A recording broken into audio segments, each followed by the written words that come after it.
Y bueno, como me ocurre casi siempre, pensaba hacer un video sobre un tema y resulta que a último momento cambié el disco. Y los temas de actualidad son los que me llevan a mí a estar presente en todo momento.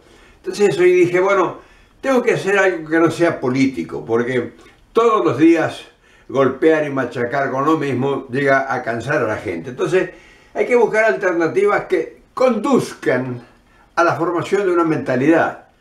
Y entonces nada mejor que decir, bueno, la actualidad y su velocidad, sus cambios increíbles, su manera de aprender a vivir nuevamente. Yo, por ejemplo, a la edad que tengo, estoy aprendiendo todos los días y sorprendiéndome. Y entonces creo que eso vale la pena comentarlo, porque de alguna forma es una especie de enseñanza.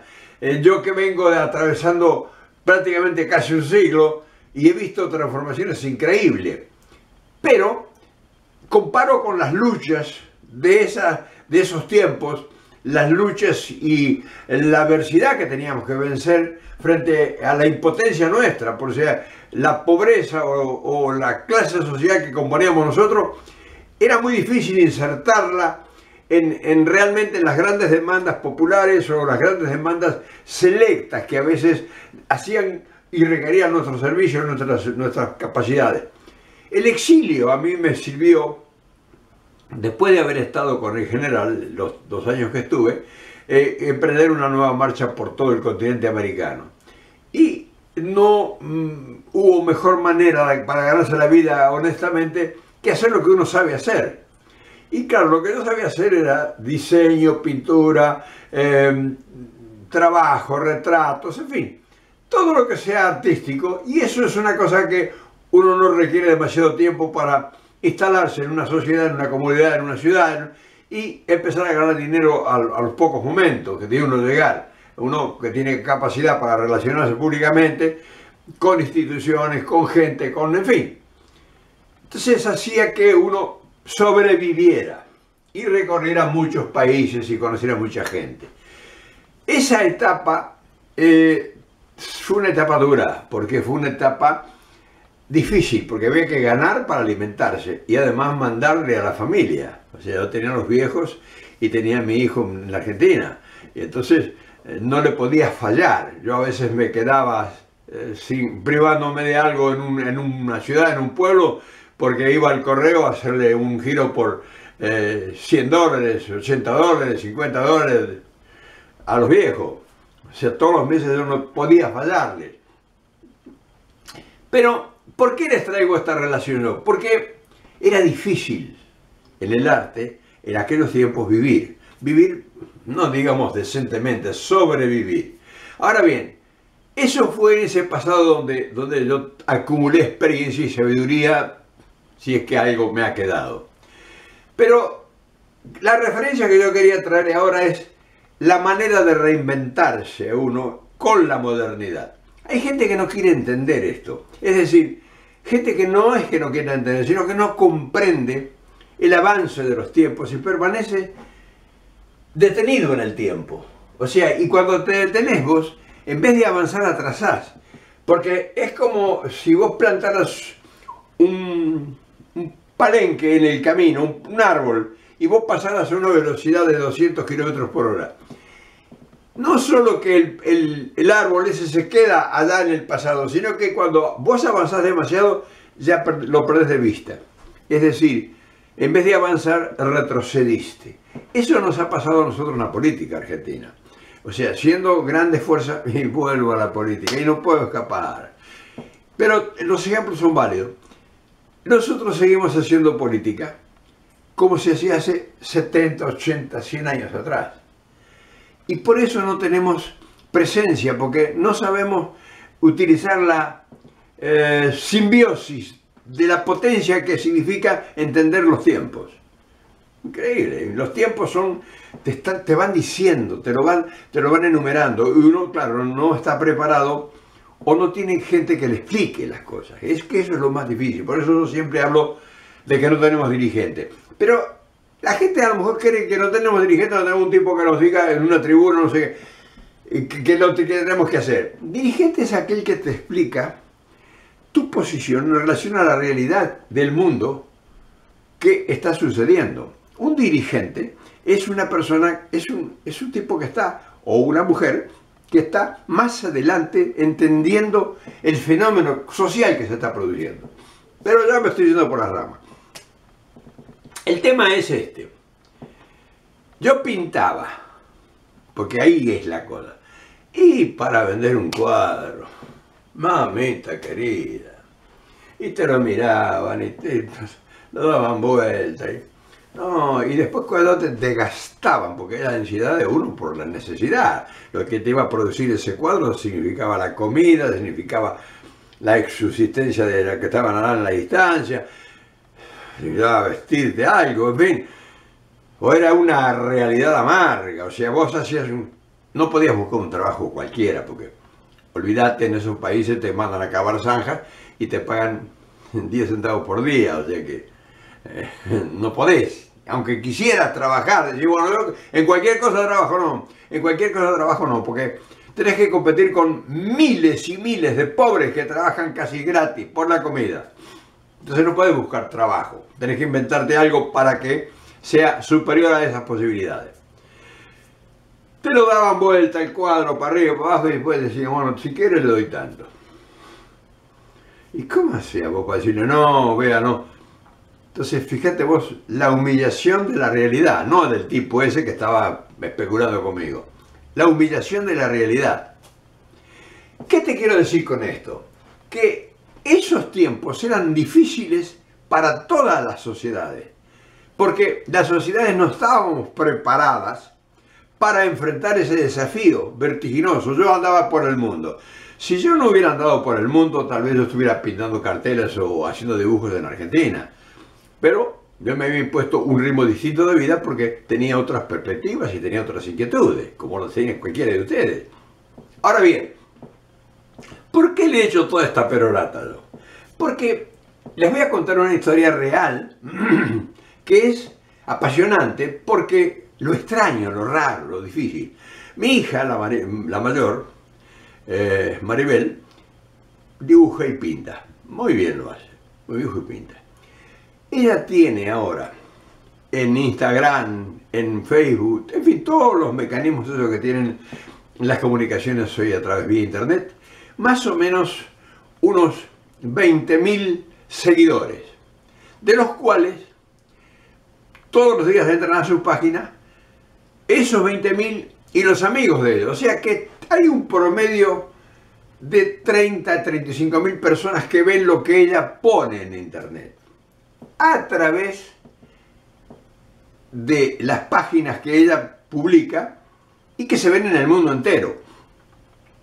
Entonces fíjese qué cosa extraña y cómo cambiaron los tiempos. Yo hablaba hace unos días con ella y decía, pensar que ahora pintar y dibujar y hacer cuadros es una maravilla. Cuando yo tenía que agarrar un cuadrito y recorrerme galerías o ponerla en una plaza, como en el caso del Jardín del Arte en México, o ir a humillarse frente a un tipo que quería pintar un cuadro, pero en fin, te ninguneaba en un pueblo, en una ciudad, porque era el patrón de estancia de la ciudad, era un ricachón y quería pintar un retrato a la nena o a la novia o qué sé yo, y vos tenías que... Entonces, mi hija Maribel hoy tiene una clientela potencial de más o menos, qué sé yo, no es ni hablar. Con decirle, y esto es lo importante, que cuando empieza a pintar un cuadro, ella misma ya lo pone frente a la cámara y entonces está diciendo lo que va haciendo, lo vamos a ver. Y pasa una cosa curiosa, antes que lo termine, ya lo tiene vendido. ¿Qué me cuentan? Antes que lo termine ese cuadro que empezó hoy a la mañana, que le lleva un par de días, 2 o 3 días, antes que lo termine lo tiene vendido. Pero lo tiene vendido ¿qué? ¿En la esquina?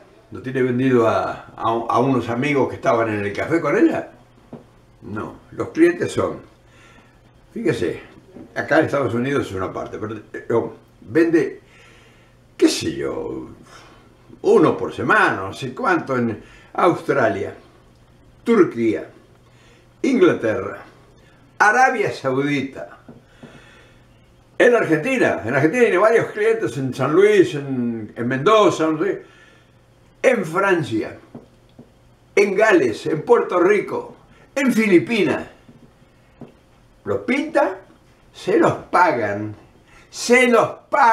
que ese es otro rollo, que para que te los pagaran antes de mandarlos, y los manda a destino. ¿Qué me cuentan? Internet, lo moderno, la dinámica de entender el proceso de los tiempos. Y entonces ella es su propia empresaria, porque es su propia promotora.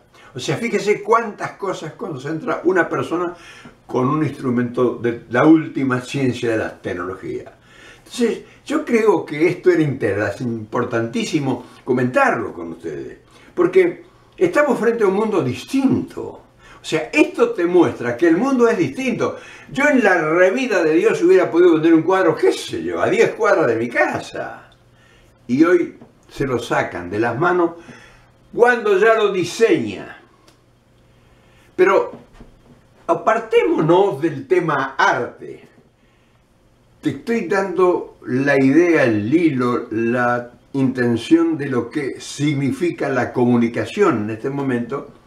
Y cuando vos estás preparado o escuchás a los que saben, las posibilidades que vos podés lograr con la comunicación. Y eso es el tema que yo quiero tratar hoy. Entonces nosotros ahora, y esto vuelvo al tema nuestro, nosotros hoy hacemos política con tecnologías, con ideas, con ciencias, con propósitos de hace 100 años atrás. O sea, llamamos para una plaza, que se junten 20.000 personas, que vayan con bandera, con bombo, con remera, con lanza, con lo que sea. ¿Cuántos van? 5.000, 10.000 personas. Se van a su casa y se acabó todo el esfuerzo que vos hiciste. ¿Te das cuenta de la diferencia en esto? Yo estoy a 15.000 kilómetros de donde estás vos ahora. Y te estoy contando una experiencia que cómo yo pudiera haberla hecho hace 20 o 30 años atrás. ¿Te das cuenta entonces que nosotros atrasamos en el tiempo? Y como esto te puedo hablar de 1000 cosas. Entonces cuando se refiere a política, o sea, se refiere a los intereses de cada uno de nosotros, que somos millones, que tenemos una misma idea, que tenemos un propio fundamento, que tenemos un sentimiento de patria, de nacionalismo, de arraigo, de pertenencia, y queremos hacer las cosas diferente a lo que nos está marcando los tiempos, es cuando nosotros nos sentimos frustrados como estamos ahora y marginados sociales. Nosotros somos una comunidad, somos una sociedad, somos un país de 44 millones de habitantes, de los cuales la mitad tienen un solo ideal, un solo principio, siguen una sola filosofía, una sola doctrina, y están de acuerdo en lo fundamental, que saben cómo resolver, porque uno de los más grandes problemas que tienen las sociedades modernas es que no saben cómo resolver los problemas. Yo conozco otros países donde no hay filosofía de vida, donde hay un partido político que termina cuando el político ese se muere o cuando el tipo lo echan del poder porque robó o lo que sea. Nosotros tenemos un fundamento, tenemos una doctrina, una filosofía, tenemos una técnica y una ciencia para resolver los problemas ya establecido, escrito, probado que es bueno. Tenemos que adaptarlos, por supuesto, a los tiempos. Entonces te das cuenta la diferencia que hay cuando yo veo, porque yo estoy en el mundo, les guste, me puteen, no les guste, cuando yo veo cómo funciona el mundo, cuál es el dinamismo y la velocidad, y cuáles son los intereses que se mueven en esa velocidad. Y miro para atrás y veo a los nuestros luchando con pala y pico todavía, y enfrentando a esos tipos que ahora están reunidos en Puerto Madero, que no te dejan entrar a vos, que sos argentino, a las zonas de influencia donde ellos están, que los argentinos les hacemos de sirviente, le estamos sirviendo los manjares que nosotros no comemos y que vienen por la enorme riqueza de potencial de nuestro país y que nosotros ni siquiera nos enteramos qué están haciendo. Te dejo estos recuerdos, estas cosas, porque quizá te sirvan. Quizá escuches con más atención cuando alguien aparece y te habla de estas cosas, o cuando alguien te explica que lo que estamos haciendo estamos equivocados, estamos detenidos en el tiempo, con 50, 60, 100 años de atraso, que tenemos que capacitarnos, que tenemos que escuchar a los que saben y que tenemos que prepararnos organizadamente para esa conquista final de las tierras del Ofir, como decían los antiguos, como decía Marco Polo, las tierras del Ofir, porque ahí está la solución de nuestros problemas. O sea, nosotros tenemos la facultad de poder tener la solución de nuestros problemas. El hecho es que con las tecnologías y las ciencias que manejamos nosotros con 100 años de atraso, va a ser difícil que podamos ganar en la velocidad del tiempo a los que ahora están sentados en Puerto Madero y que vos no sabés ni quiénes son.